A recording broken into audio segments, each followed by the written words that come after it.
পালের স্টুডিও দেখানোর পর কিন্তু তার অপোজিট সাইডের গলিটার দিকে আস্তে আস্তে কিন্তু আমরা চলে যাবো। এখানে কিন্তু অনেক প্রতিমা রয়েছে যেগুলো কিন্তু হাফ কমপ্লিট হয়ে গেছে।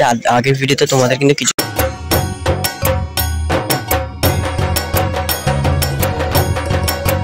তোমরা সবাই কেমন আছো, আশা করি তোমরা সবাই ভালো আছো। আমি খুব ভালো আছি। তো আবারও কিন্তু চলে এলাম কুমারটুলিতে। তোমাদের আগের ভিডিওতে বলেছিলাম যে আমি কল্যাণী যাবো, কিন্তু কল্যাণী কিছু প্রবলেমের জন্য কিন্তু যাওয়া হয়নি। এবার কিন্তু তোমাদের আবার নিয়ে চলে এসেছি কুমারটুলিতে। তো চলো, কুমারটুলি 1-1.5 সপ্তাহ পর আবার এলাম। দুর্গা ঠাকুরের কিরকম কি প্রস্তুতি ওটাই তোমাদের সাথে শেয়ার করবো। তো চলো, বেশি দেরি করবো না, শুরু করা যাক। তো আবারও কিন্তু শুরু করলাম যতীন্দ্রনাথ পালের স্টুডিও দিয়ে। এখানে কিন্তু তোমাদের আগের ভিডিওতে দেখিয়েছিলাম সবে কিন্তু মায়ের গায়ে ফাটল ধরা শুরু হয়েছিল। আর এই ভিডিওতে কিন্তু তোমরা দেখতে পাচ্ছ মায়ের কিন্তু 70% কাজ কিন্তু হয়ে গেছে। আর এখানে কিন্তু মায়ের গায়ে ফিনিশিং দেওয়া হয়ে গেছে।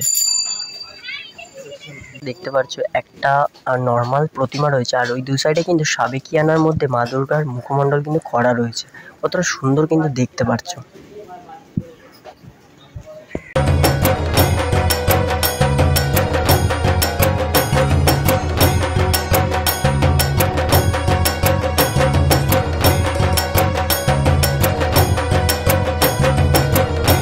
চলে আসলাম শ্রীকৃষ্ণ পালের স্টুডিওতে। এখানে কিন্তু দেখতে পাচ্ছ মা দুর্গা কিন্তু সম্পূর্ণভাবে পুরো শুকিয়ে গেছে। এবার কিন্তু মায়ের হাত লাগানোর কাজ, মানে আঙুলের কাজ কিন্তু শুরু হবে।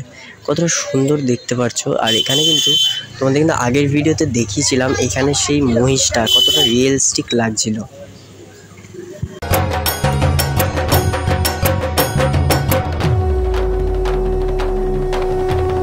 স্টুডিও দেখাই, এখানে কিন্তু দেখতে পাচ্ছ ছোট ছোট মা দুর্গার প্রতিমা, যেটা বাড়িতে পূজিত হন সেই দুর্গা কিন্তু এখানে কাজ চলছে।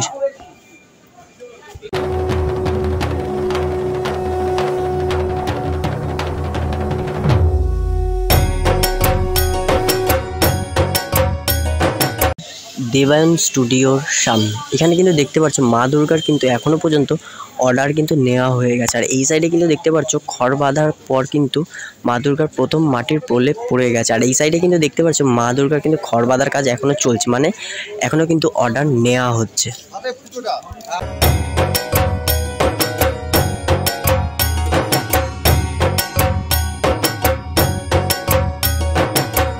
এতক্ষণ ছিলাম কিন্তু ওই সাইডটার দিকে। এবার কিন্তু চলে আসলাম সোজাসুজি মোহনবাসী রুদ্রপালের স্টুডিওতে। তোমাদের আগের ভিডিওতে দেখেছিলাম এখানে কিন্তু 70% কমপ্লিট হয়ে গেছিলো। আর এখানে কিন্তু দেখতে পাচ্ছ পলিথিন দেওয়া হয়েছে, যেহেতু মেঘলা ওয়েদার, বৃষ্টির সম্ভাবনা রয়েছে তাই জন্য।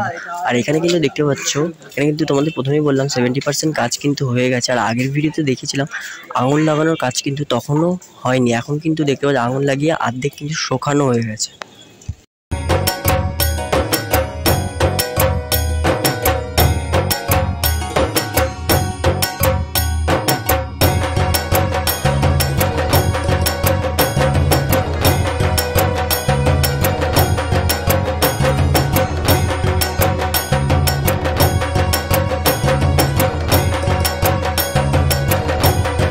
রুদ্রপালের স্টুডিও দেখানোর পর কিন্তু তার অপোজিট সাইডের গলিটার দিকে আস্তে আস্তে কিন্তু আমরা চলে যাবো। এখানে কিন্তু অনেক প্রতিমা রয়েছে যেগুলো কিন্তু হাফ কমপ্লিট হয়ে গেছে। আগের ভিডিওতে তোমাদের কিন্তু কিছু কিছু প্রতিমা দেখিয়েছি, আর কিছু কিছু প্রতিমা কিন্তু কাজ শুরু হয়নি বলে কিন্তু আমি দেখাতে পারিনি। এবার কিন্তু সেইগুলোই দেখাবো। চলে এসেছি মা মিনময়া পালের স্টুডিওতে। এখানে কিন্তু দেখতে পাচ্ছ এই সাইডে কিন্তু সাবেকিয়ানা একটি আর দুটি নর্মাল মা দুর্গা প্রতিমা কিন্তু রাখা রয়েছে। আর ওদিকে কিন্তু দেখতে পাচ্ছ এখনো কিন্তু খড় বাঁধার কাজ চলছে। আর ওই ঠাকুরটা দেখতে পাচ্ছ যেটা খড় বাঁধার কাজ চলছে, ওইটার কিন্তু কোমর একদম সিলিং ছুঁয়ে গেছে। আর পুরোটা যখন তুলবে তখন কিন্তু বুঝতেই পারছো পুরো সিলিং ভেঙে উপরে বেরিয়ে যাবে, মানে অনেকটাই বড় হতে চলেছে ওই প্রতিমাটা। চলে আসলাম সুধীর কুমার পালের স্টুডিওতে। এখানে কিন্তু দেখতে পাচ্ছ আগের বার এসে যেটা এরকম দেখেছিলাম এবারও কিন্তু সেরকমই রয়েছে। আশা করছি সামনের বারের মধ্যে হয়তো ফিনিশিং হয়ে যাবে। দেখতে পাচ্ছ আস্তে আস্তে কিন্তু মায়ের গায়ে ফাটল ধরছে, মানে পুজো কিন্তু আর বেশি দিন নেই। এটাই হয়তো বাঙালিদের আবেগ, অনুভূতি সব।